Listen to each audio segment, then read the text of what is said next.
स्वागत है आपका हमारे चैनल जेड सेट CBSE में। आज हम लेके आए हैं 9th क्लास का पॉलिटिकल साइंस का chapter what is democracy, why democracy. तो इस चैप्टर में मेनली कवर्ड है what is democracy, meaning and definition of democracy, features of democracy, merits and demerits of democracy and difference between democratic and non democratic form of governments. और इन सभी चीज़ों को define करने के लिए डिटेल में चैप्टर में कुछ कंट्रीज़ के बारे में केस स्टडीज़ हैं, जैसे कि Myanmar, Pakistan, Chile, China, Mexico and Zimbabwe. और इस वीडियो में हम कवर करेंगे डेमोक्रेसी की डेफिनेशन, डेमोक्रेसी के features, merits and demerits of democracy and comparison between democratic and non democratic form of governments. तो आइए हम स्टार्ट करते हैं व्हाट इज़ डेमोक्रेसी। तो word democracy is derived from Greek word demos and kratos. Demos का मतलब है people और क्रेटोस का मतलब है रूल ऑफ पीपल। और इसकी अगर हम बेसिक डेफिनेशन के बारे में बात करें तो वो कुछ ऐसे हैं कि democracy is a form of government in which rulers are elected by the people. एक ऐसे टाइप की गवर्नमेंट जहाँ पर सरकार और या सरकार को चलाने के लिए कोई भी लीडर या प्रेसिडेंट जो होता है वो वहाँ की जनता चुनती है। And it is a government of the people, bye the people and for the people. Democratic government जनता के लिए होती है, जनता के द्वारा चुनी जाती है और जनता के लिए काम करने वाली सरकार को हम डेमोक्रेटिक गवर्नमेंट बोलते हैं। लेकिन अकेले डेफिनेशन से ही कोई हम ये नहीं बोल सकते कि किसी कंट्री में डेमोक्रेसी है। इसके कुछ फीचर्स होते हैं और वो फीचर्स हैं कि the final decision making power must rest with those who are elected by the people. कोई भी फाइनल डिसीजन लेना होगा अगर कंट्री में तो वो सिर्फ वही ले सकते हैं जिनको जनता ने चुन के जिता रखा है इलेक्शन में। यानी कि अगर प्राइम मिनिस्टर कोई भी फैसला लेते हैं तो वो प्राइम मिनिस्टर उस कंट्री की जनता द्वारा चुने गए हैं। There should be free and fair elections. कोई भी चुनाव होता है देश में वो फ्री और फेयर होने चाहिए बिना किसी डिस्क्रिपेंसी के, ताकि ऑपोजिशन पार्टी और रूलिंग पार्टी दोनों को बराबर का चांस मिले। रूलिंग पार्टी को हारने का चांस भी होना चाहिए और ऑपोजिशन पार्टी को जीतने का चांस भी मिलना चाहिए। तो इसलिए फ्री एंड फेयर इलेक्शंस होने ज़रूरी होते हैं डेमोक्रेटिक गवर्नमेंट में। Each adult citizen have right to vote and each vote should have one value. हर एक सिटीज़न को हक है वोट करने का और हर वोट की वैल्यू होनी चाहिए। लेकिन कुछ कंट्रीज़ में ये नहीं है, जैसे सऊदी अरेबिया। यहाँ पर औरतों को वोट करने का हक नहीं है। और एस्टोनिया में जो रशियन माइनॉरिटीज़ हैं उनको वोट करने का हक नहीं है। तो इन सिचुएशंस में हम उन कंट्रीज़ को डेमोक्रेटिक कंट्री नहीं बोल सकते। The government rules with in limits set by the constitution. एक डेमोक्रेटिक गवर्नमेंट को हमेशा कॉन्स्टिट्यूशन को फॉलो करते हुए काम करना चाहिए। जो भी कॉन्स्टिट्यूशन में रूल्स एंड रेगुलेशन लिखे हैं उनके तहत गवर्नमेंट को काम करना चाहिए। लास्ट हैं the opposition parties functions freely before and after election. जो भी अपोजिशन पार्टी जो इलेक्शन में हार जाती है और अपोजिशन फॉर्म करती है उनको इलेक्शन से पहले भी और बाद में भी अपना काम करने के लिए मौका दिया जाता है डेमोक्रेटिक गवर्नमेंट में। तो ये थे डेमोक्रेटिक गवर्नमेंट के फीचर्स। तो अगर ये फीचर्स कोई कंट्री फॉलो करती है पूरे तो वो एक डेमोक्रेटिक गवर्नमेंट मानी जाती है, जैसे कि इंडिया। आगे हम बात करेंगे मेरिट ऑफ डेमोक्रेसी। मेरिट्स मतलब एडवांटेजेस ऑफ डेमोक्रेसी। कि democracy is a better form of government because it is more accountable form of government. It improves the quality of decision making. यहाँ पर अलग अलग डिपार्टमेंट्स में अलग अलग हेड जो होते हैं वो अलग अलग डिपार्टमेंट से आए सीनियर ऑफिसर्स होते हैं, हमारे चुने हुए MLAs होते हैं, MPs होते हैं जो अलग अलग डिपार्टमेंट्स को लीड करते हैं।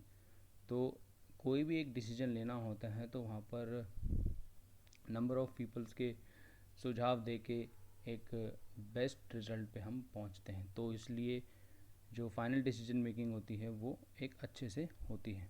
तो democracy improves the quality of decision making. Democracy helps in keeping unity and diversity in the country and India is the best example. Country में एकजुटता और डाइवर्सिटी को मेंटेन करने में डेमोक्रेसी में आसानी रहती है। In a democracy there is no winner और लूज़र। डेमोक्रेसी में कोई विनर कोई लूज़र नहीं होता। यहाँ सिर्फ वही जीतता है जिसको जनता पसंद करती है और वही हारता है जिसको जनता पसंद नहीं करती। It allows us to correct our own mistake.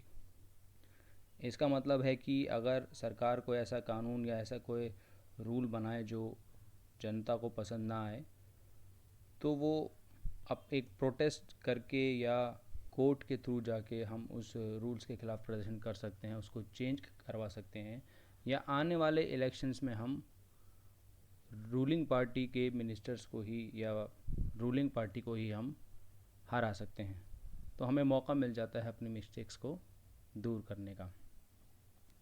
It enhances the dignity of citizens as there is no discrimination between rich and poor people. Democracy में कोई डिस्क्रिमिनेशन नहीं होता कि कौन गरीब है कोई अमीर है, ऐसा डेमोक्रेसी में नहीं होता। आगे हम बात करेंगे डीमेरिट्स ऑफ डेमोक्रेसी। डीमेरिट्स ये हैं कि leaders keep changing in the democracy which results in instability. बार बार हर 5 साल बाद या हर 4 साल बाद अलग अलग कंट्रीज़ के हिसाब से जो भी जैसा भी इलेक्शंस के जो भी रूल होते हैं अलग अलग डेमोक्रेटिक कंट्रीज़ में, तो किसी के 4 साल बाद कहीं 5 साल बाद इलेक्शंस होते हैं और लीडर्स कीप ऑन चेंजिंग, जिसके कारण कोई भी प्रोजेक्ट जो पहली गवर्नमेंट ने पास कर रखा होता है शायद आने वाली गवर्नमेंट उस प्रोजेक्ट को लेके कोई और चेंजेस ले आए, जिससे कि कंट्री में इंस्टेबिलिटी आती है। तो ये एक बहुत बड़ी डिसएडवांटेज है डेमोक्रेसी की। It is all about political competition and power, so there is less scope of morality. और डेमोक्रेसी गवर्नमेंट में ये देखा गया कि आपसी पॉलिटिकल पार्टीज़ में बहुत ज़्यादा कंपटीशन होता है कि किसके पास कितनी ज़्यादा ताकत हो, जिसके चक्कर में वो बेसिक मोरालिटीज़ को इग्नोर कर देते हैं। Elected leaders do not know best interest of people resulting in bad decisions. और काफ़ी बार ये देखने को भी मिलता है डेमोक्रेसी में कि जो लीडर्स होते हैं वो अपने कॉन्स्टिट्यूंसी या अपने एरिया के जो भी सिटीजन्स हैं उनके इंटरेस्ट को ठीक से पहचान नहीं पाते, जिसके कारण कई बार बैड डिसीजंस लिए जाते हैं। और लास्ट जो सबके सेम मेन है वो है it leads to corruption as it is based on electoral competition. हमने पहले बात करी थी कि डेमोक्रेसी में मेनली पॉलिटिकल पार्टीज़ की आपस में कंपटीशन ज़्यादा होता है, जिसके कारण करप्शन बहुत ज़्यादा होता है। डेमोक्रेसी गवर्नमेंट में हर लेवल पे करप्शन हमें देखने को मिलता है। नेक्स्ट है distinguish between democratic and non democratic government. तो डेमोक्रेटिक में जो rulers are accountable to people who elect them to fulfil their needs. Democratic में रूलर्स को हम चूज़ करते हैं अपनी मनमर्जी से, वहीं नॉन डेमोक्रेटिक में ऐसा कुछ नहीं होता। डेमोक्रेटिक में parliament is a separate body and has no interference of army. Parliament एक सेपरेट बॉडी होती है जिसमें आर्मी का कोई इंटरफेरेंस नहीं होता। वहीं नॉन डेमोक्रेटिक गवर्नमेंट में पार्लियामेंट कोई भी ऐसा लॉ पास नहीं कर सकती आर्मी के लिए जब तक चीफ ऑफ आर्मी का कंसेंट ना हो। Any citizen can aspire to contest in the election irrespective of his or caste, religion, socio economic background.